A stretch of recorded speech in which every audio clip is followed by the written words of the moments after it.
Good morning, everyone, and welcome to your energy forecast and breakthrough reading for Wednesday, October 25th, 2023. For those of you who are new here, my name is Arlene Grace, and I am a master numerologist, a channel, a spiritual coach, and an alchemist. And so what I'm speaking to is the energetic influences through Egyptian numerology that are inviting us to come back to ourselves, to evolve, to grow, to experience our purpose here in this lifetime, here now.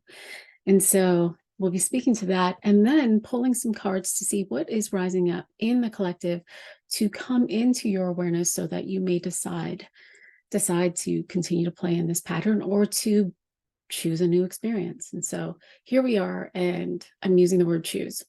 Today is a word. Today is the day to decide. It's not a word choice.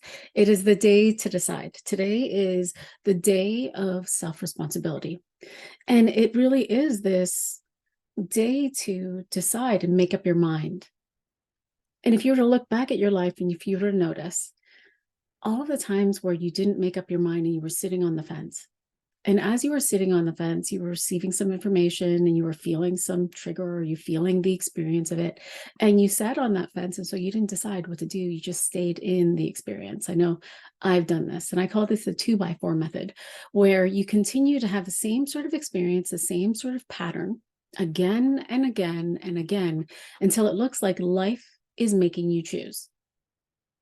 Well, today is the day. Today is the day for you to choose, because when you choose, you get to move yourself out of the healing. When you choose, you get to bring focus in the direction of where you're going, rather than staying in this 1-2 punch, 1-2 punch, and you stay in the healing. And so noticing that, are you willing to decide to have a new experience? And as you're looking at your life, where is it that I'm not taking responsibility? Where are my habits with love? Where are my habits with not allowing myself to experience a deep commitment with love?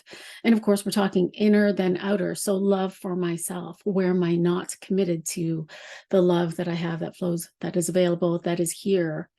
And take inspired actions with that. And what are my habits with receiving love? What are my commitments to myself?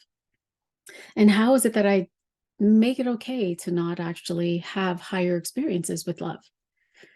We have the energy of 6 and 10 of hearts. And so I'll begin with the 6. And 6 is this energy that is allowing for you to come into harmony, allowing for you to come into harmony with how you receive the fulfillment of love, success in your relationships.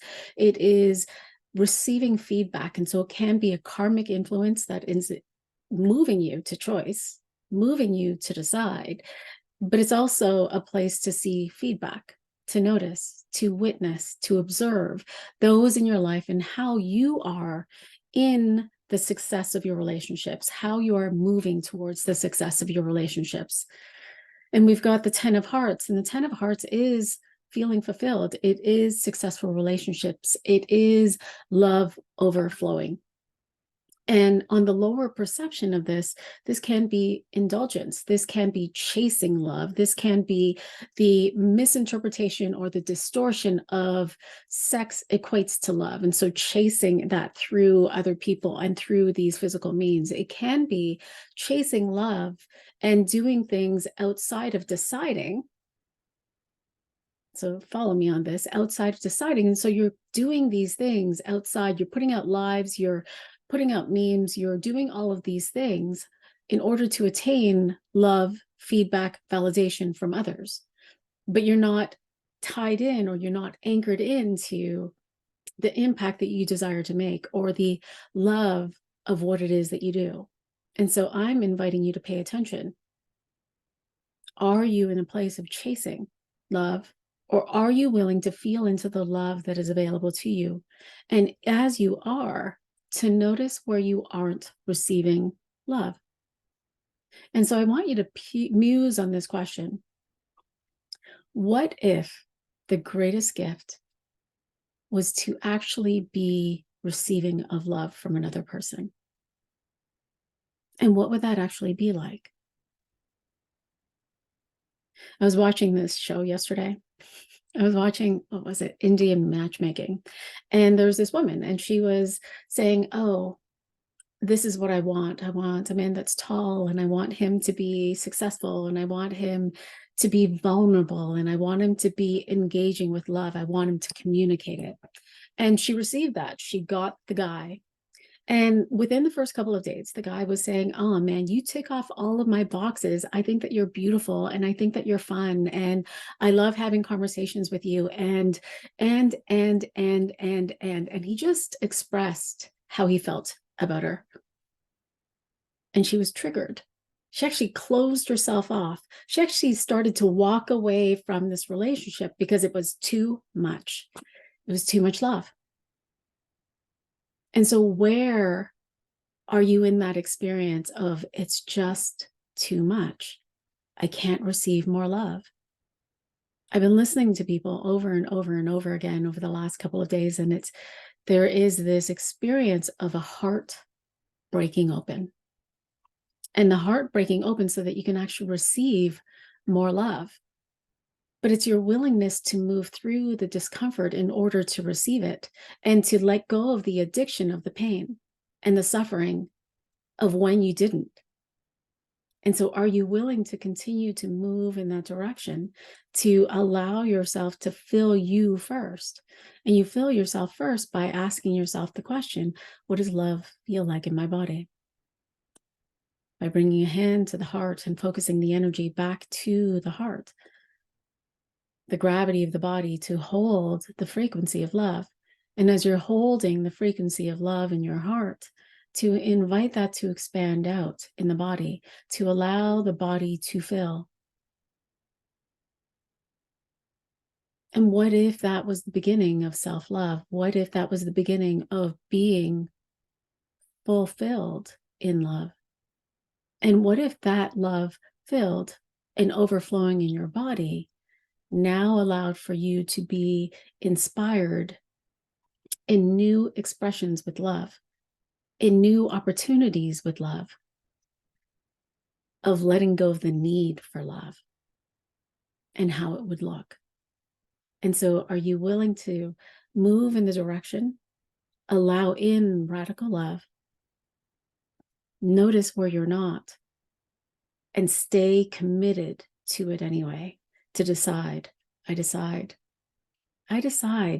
that I am valuable enough to receive love. Just feel that. I am valuable enough to receive love. I heard that question a couple of days ago, and it didn't trigger me, but it was like, ooh, wow. And so I hope that that does the same for you. And so I'll be curious to see how this is activating you. We are moving into an eclipse on Saturday, a full moon eclipse in Taurus. And so again, that's all about love. It's all about stubbornness. It's all about stability. It's about your foundation of love. And so as we are continuing to move through the week, you may be feeling the energy of that. There's a lot of energy. There's a lot of things that are happening in the world right now. And so you may be noticing detox symptoms within your body. You may be noticing an inability to sleep restfully. You may be having visions. You may be noticing things. I know that it's definitely been heightened for me over the last couple of days. And so please, I'd be curious to hear about your own experiences. And let's pull some cards. What is rising up in the collective to be seen? Come to our awareness so that we may decide to have a new experience, so that we can break through.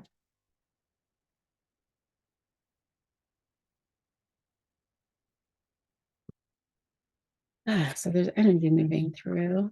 Ooh, interesting. Okay, so Two of Clubs. Two of Clubs, when I feel this energy, it's about honesty. It's about the willingness to have integrity. It's the having integrity, not just with yourself, but in how you are communicating with others. And so there's this invitation to have deep honesty, to have honest conversations, to express yourself fully and to have that mirrored back to you, and to let go of how you think that's going to be interpreted on the other side, to let go of any fears and any judgments. And if you are feeling fear in communicating yourself in that way, to break through it is to go through it. And so you are moving outside of your comfort zone in how you express yourself and how you receive. And so in this, it's I express so that I can receive. I exhale so that I can receive. And so in this, there is an opportunity for you to express perhaps your needs, your desires, what love actually means for you, so that you can receive that back. And so are you willing to break through your own willingness to express by deciding it today? And as you decide, there will be a falling away. Now, the falling away will be, I feel, multiple things. And so it may be a falling away of, well, I'll say it as a raising of your own values because of your own expression. And so a raising of your values because you do value yourself enough to express yourself. But it can also be a falling away in stuff happening in your, or in the material in your physical experience. And so it could be, well, this is your action, letting go of what no longer serves in your material world. And so it could be that you are cleansing your home. It could be that you are, cleaning up some stuff that you no longer want, you no longer desire, no longer serve you. It could be that you are actually breaking through the patterns, deciding to break through the patterns of your own value, of your own idea of lack. And so that can be through the physical, can be through within yourself. I'm going to say it begins here, and then you see it outside in the life, where you're putting out the trash, per se. And it's funny because today's trash day for me. And the result is a higher connection with yourself, a higher connection with your higher self, with God, with your guides, with spirit. It is a deeper expression of you. It's you walking on purpose and seeing that mirrored out into the world. It is others connecting with you, communicating with you in new ways. It's beautiful. It's you receiving the love, being open to receiving the love, and the opening, what it feels like as an opening to a greater a greater space for comfort. And so it's moving that comfort zone just a little bit further out so that you can receive more love, so that you can receive the successful relationships. And so, yeah, let me know how that resonates for you. If you and I haven't yet connected, I'm going to invite you to connect with me for a free 30-minute call where we dive into your numbers and do a bit of channeling. And if you're curious about what's coming up for your year or what your life path is, then I invite you to connect with me and we can schedule a reading. Wishing you all the most amazing day, sending you lots of love, and I'll see you in the spaces. Bye for now.